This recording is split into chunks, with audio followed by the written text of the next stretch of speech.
We're going to be talking about the evolution of addressable TV in Europe. My name is Paul Gubbins. I am the VP of Strategy for a global CTV ad server called Publica. We work with streaming publishers and smart TV manufacturers to help them create linear-like TV ad breaks so they can attract more demand, but more importantly, make those ad breaks much more seamless for viewers. So CTV viewers don't get bombarded with the same ads back to back in the same ad breaks. But enough about me. Welcome, Katie. Thanks very much. I'm Katie Coteman. I head up the ad sales team at Warner Brothers Discovery UK and Ireland. I just thought I might give a really quick intro as to who we are, because I think we're one of the best kept secrets in media, which is quite problematic when you're a head of sales. So legacy Discovery, which is where I come from, we have, we are the global leaders in real life entertainment. So what that means is we haven't got any scripted content on any of our channels. And in the UK, that's actually 15 channels. I'm sure nobody knows that, and I'm sure most of you wouldn't be able to name very many of them. But it's from our kind of flagship pay brands like Discovery, TLC, Eurosport, to we have 6 free-to-air channels, which include Quest, Really, HGTV, the only food channel, which is Food Network. And I think in terms of streaming, the reason I kind of can sit here and talk about it a little bit is we've tried a lot of things over the time. We launched a free-to-air, we inherited Eurosport Player when we bought Eurosport in 2015.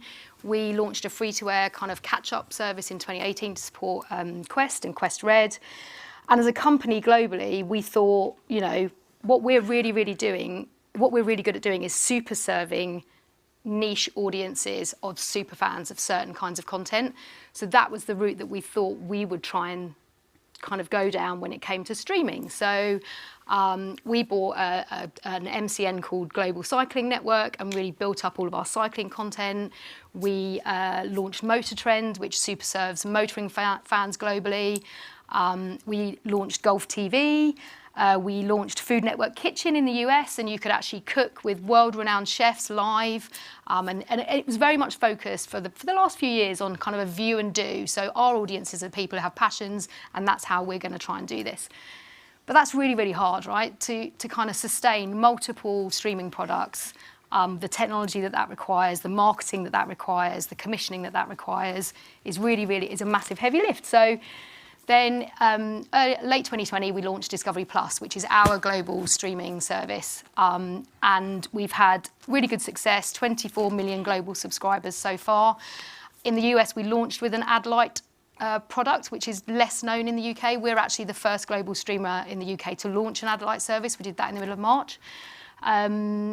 And in the UK, Discovery Plus, therefore, is made up of a free front porch, we call it, which is where some of our catch-up is for our free-to-airs. We've got our ad-light service, which is slightly cheaper, but you might see sort of around 3 or 4 minutes of ads. And then we have our pure SVOD service.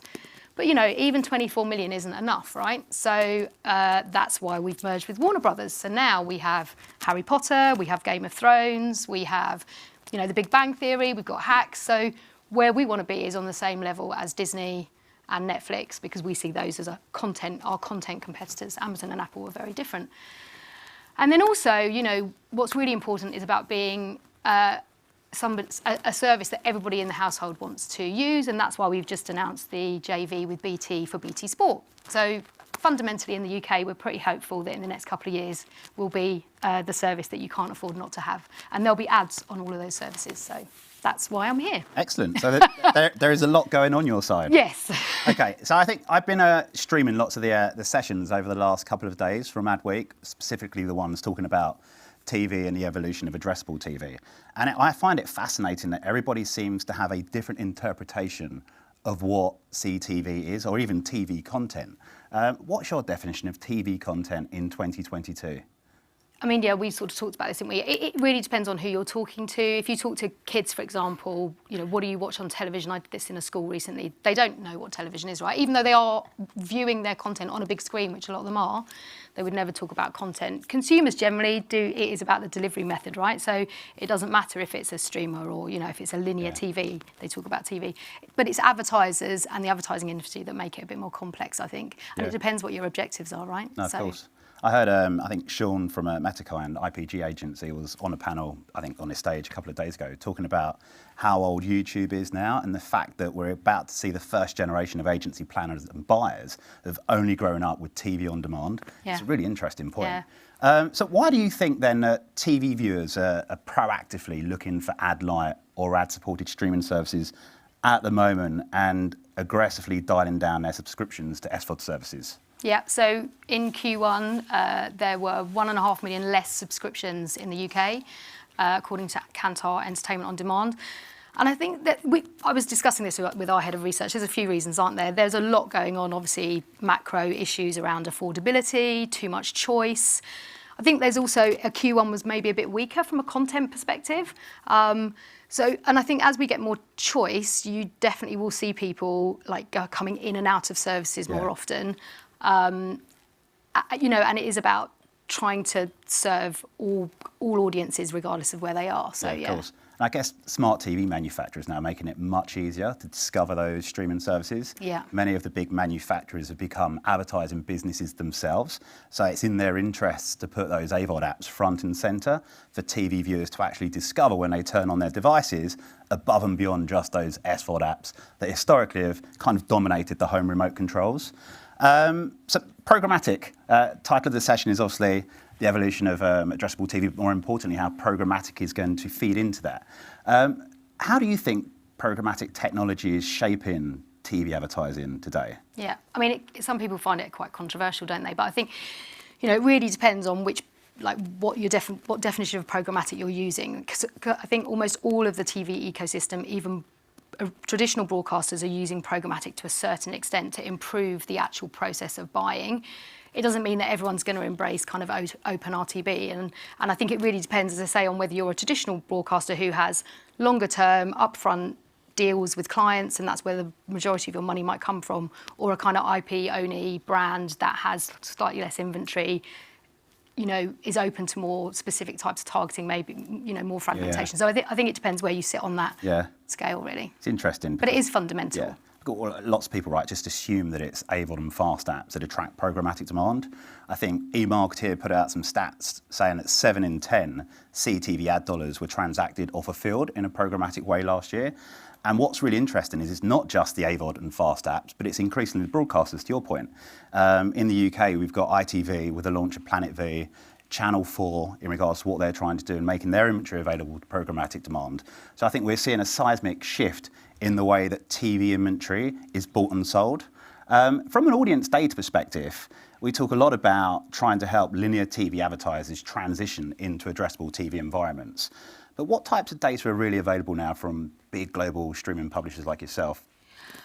I mean, it is almost endless, isn't it? Because depending on sort of what kind of data you've got plugged in, you can do some more straightforward demos. That's what you get from your registration data, but also there's behavioural, contextual, dependent on, especially if you do have a lot of content like we do, which is very kind of, if it's food content or if it's motoring, there are certain kind of categories of advertising which sit more easily in some of that sort of content anyway. But, I think increasingly there are a million different ways to target using CTV inventory. It's just whether that's always the right thing to do, because we do still need to have reach, and you do still need people to see your ads. So you don't want to get too highly targeted. And that's where some of the kind of contention exists in the market at the moment, certainly from the UK.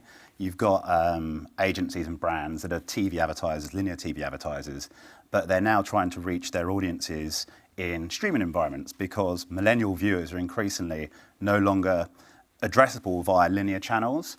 So I guess there is a disconnect that exists. It's very difficult to get that holistic view across your linear TV, your BVOD services, and the growing fast and AVOD apps in the UK. You can target within one, but it's very difficult to figure out what your reach, frequency, and attribution may look like in the other ad-supported environment. Yeah, and I think, Barb and C-Flight are trying to do that from a linear and BVOD perspective, although it's limited as to sort of the one audience at the moment. But they are starting to kind of look at that. But you're right, when you look at the Barb stats on the percentage of unmatched viewing on TV sets, it's huge for some audiences. It's the majority for some audiences, and that's what, if you're a traditional TV advertiser who is looking for reach and frequency and not necessarily hyper targeting with a kind of direct call to action on it. That's what we're missing, is something that's going to help us see that picture across everything. Yeah. So do you think within the AVOD and FAST apps, where obviously barb measurement still has a bit of a blind spot, do you think new advertisers are increasingly advertising on TV for the first time that maybe don't have some of those legacy requirements that traditional TV advertisers have around measurement? So, talking about direct to consumer, digital advertisers, social advertisers, again, historically locked out of TV because it's been very, very, very expensive. But now they can apply all of their cool data planning mindsets and get their ads on the big screen TV in family living room for the very first time. Yeah, I think there's been a few routes for new advertisers to TV, actually. We've talked about this before, haven't we? So, it sort of started a bit with AdSmart, Sky enabling kind of advertisers to be much more targeted from that perspective. But actually, COVID as well, and with the decrease in revenue coming from the really established TV spenders, that meant that ITV, Channel 4, Sky were all out in the market really actively encouraging new to TV advertisers with low entry budgets, creative services, no A/B deadlines anymore, because that's the thing about TV, it's cumbersome, it takes ages to approve, all that kind of thing, clear cross approval. So I think there's been a few things, and CTV does feed into that. I think one thing I am really passionate about, though, especially because we are a premium service, is about the actual quality of the ad. Yeah. So that's one thing I think is a flag. We still need to make sure that if you are viewing some kind of big screen, that actual creative needs to be, good enough to be on that big screen. Yeah, of course. We don't want to be getting into local cinema advertising. Yeah. Well, it's a good point. Do you think there will be more direct response and performance-based advertisers in TV advertising now because the door is open to them, the data is available? Will we see that micro level of targeting? I think some of those advertisers have always been good at using TV to a certain extent. I suppose it's just, I think we have got to really still think about what the role for TV in all its guises is in your overall media plan versus some digital formats. And it will always be the case. And the thing about, AVOD, FAST, ad light, BVOD is it's not cheap, and it shouldn't be cheap because it is much more, long. These people are, it's attention, it's quality content most of the time.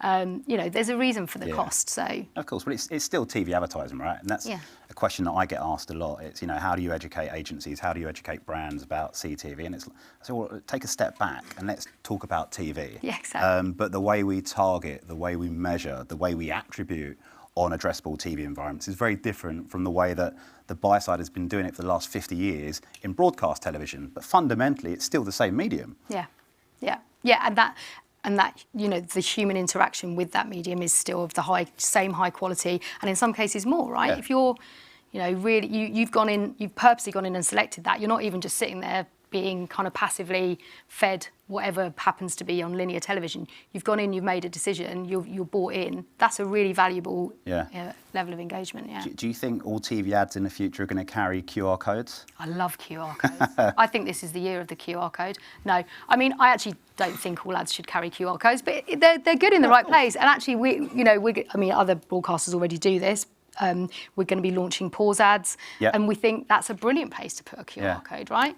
But I saw a pause ad the other night. It's fantastic. Yeah. I got up to make a cup of tea. I was like, wow, okay, that's pretty cool. Yeah. And it's quite an impactful format. Okay, so what do you think some of the common misconceptions are at the moment around addressable TV? Obviously, lots of the big agency groups are trying to figure out how they plan and buy scaled CTV inventory in Europe. Lots of pressure from brands asking their agencies to educate them. Where do you think the shortfall exists? Because obviously there's still a lot of money going into broadcast linear, but I think Dallas from Sambra on the previous panel was talking about how increasingly there's large audience segments that you just can't discover in those environments anymore. So how does the agency or the buy side speed up that process from traditional broadcast to addressable TV environments? I mean, I think it is really challenging because we do have such fragmentation. The misconception. I think that the misconceptions are that it is all really confusing, that it is something that we don't understand. When in actual fact, it's sort of the same. Yeah. But the problem is about aggregation and justifying budgets when you haven't got as much visibility yet as to kind of, because for some advertisers as well, the price is much, much higher than they pay on linear as well. So for some people, making that move is, they see it as being not a very cost-effective way to reach people. But I think, we all keep saying the same thing on all these panels, don't we? It's measurement, measurement, measurement. Yeah. What the right answer is, I don't know, but... I don't think anyone knows at the moment, right? But as you said, you've got Project Origin, C-Flight, there are a ton of really great initiatives in the UK at the moment trying to figure out how they do give advertisers and agencies that one overarching holistic view across all of their TV buys, regardless of the, and that will make a massive difference. Yeah, of course. Because most of the time, what you want is simplicity and transparency, right? So that's what agencies and advertisers are looking for. Yeah, fair enough.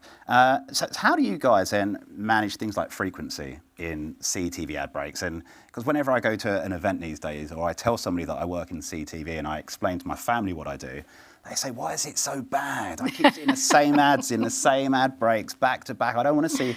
And it's a real issue, right, for streaming publishers, because if that ad break is poor, it's going to be bad ROI for the advertiser. They can't manage, frequency or exposure.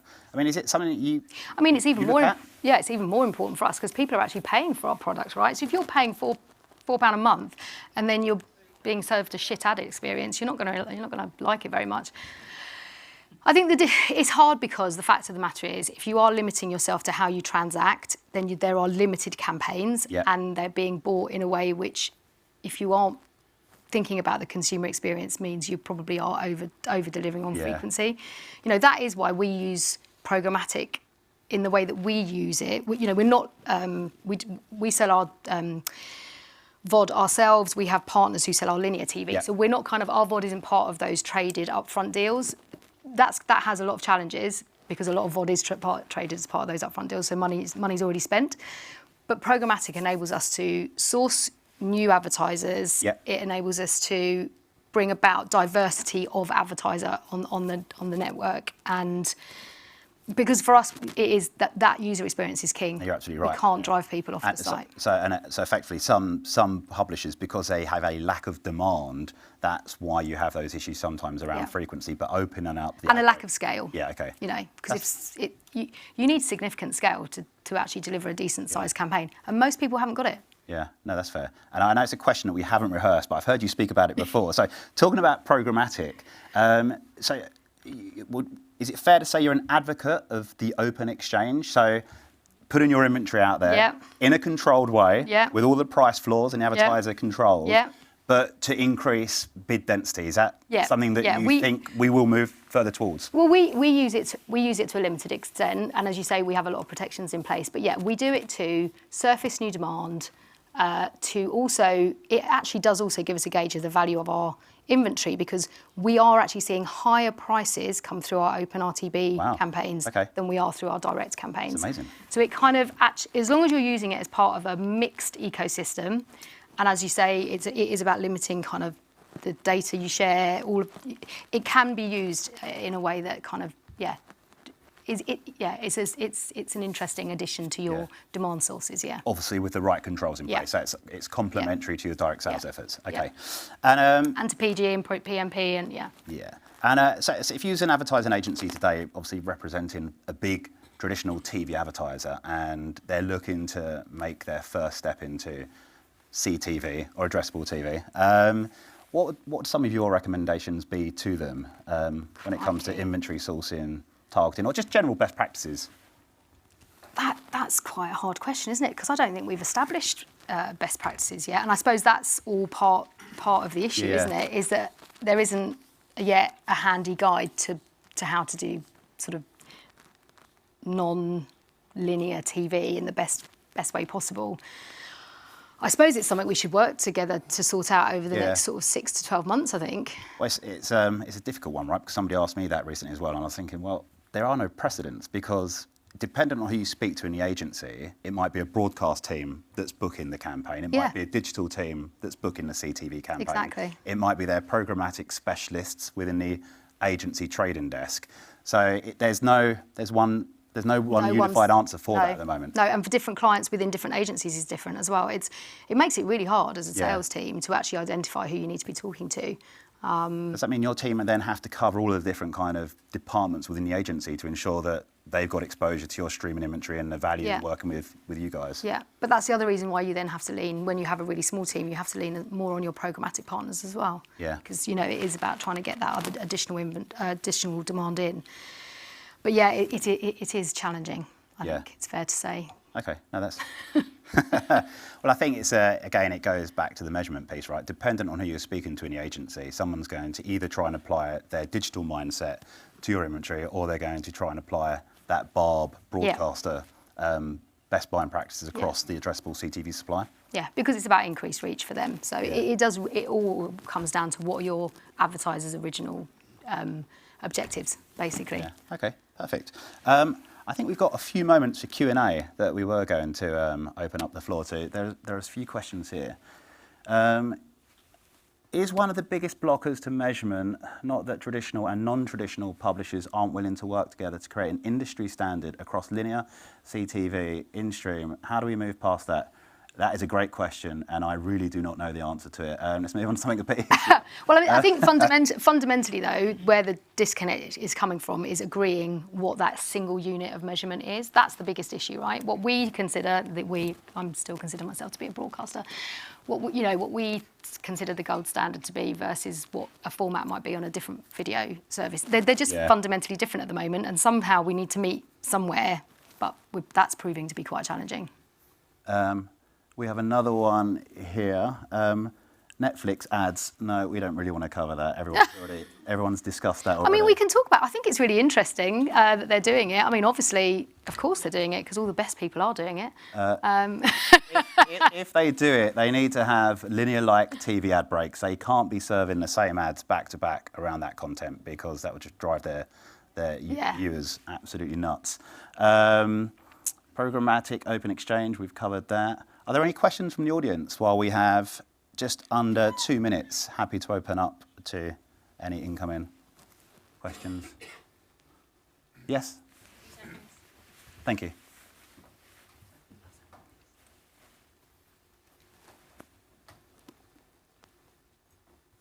Hi there. Thanks for that. It's really interesting.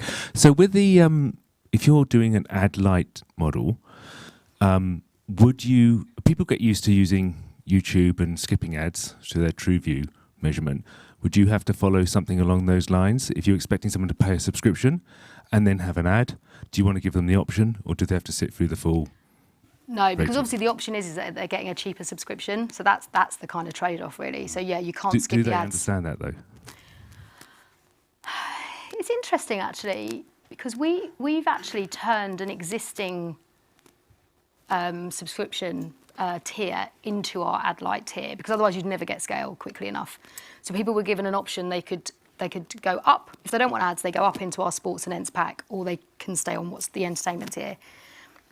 And we have seen in fact, we're seeing less churn now on our ents pack than we were before we put ads in. So they seem to be understanding it. But yeah, we'll see. It's still early days. So yeah. Any other questions?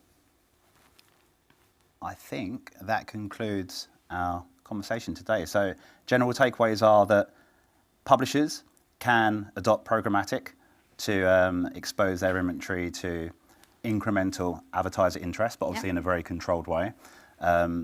Streaming publishers need to create the ad breaks that are very similar to traditional TV ad breaks, not only to ensure they keep their viewers engaged, but also to ensure that they can offer their advertisers the same level of controls that they've had in traditional TV advertising. Netflix, yes, we know they're doing ads. And I think that is all from us. Thank you very much for joining us. I know it's a very hot room. Appreciate your participation.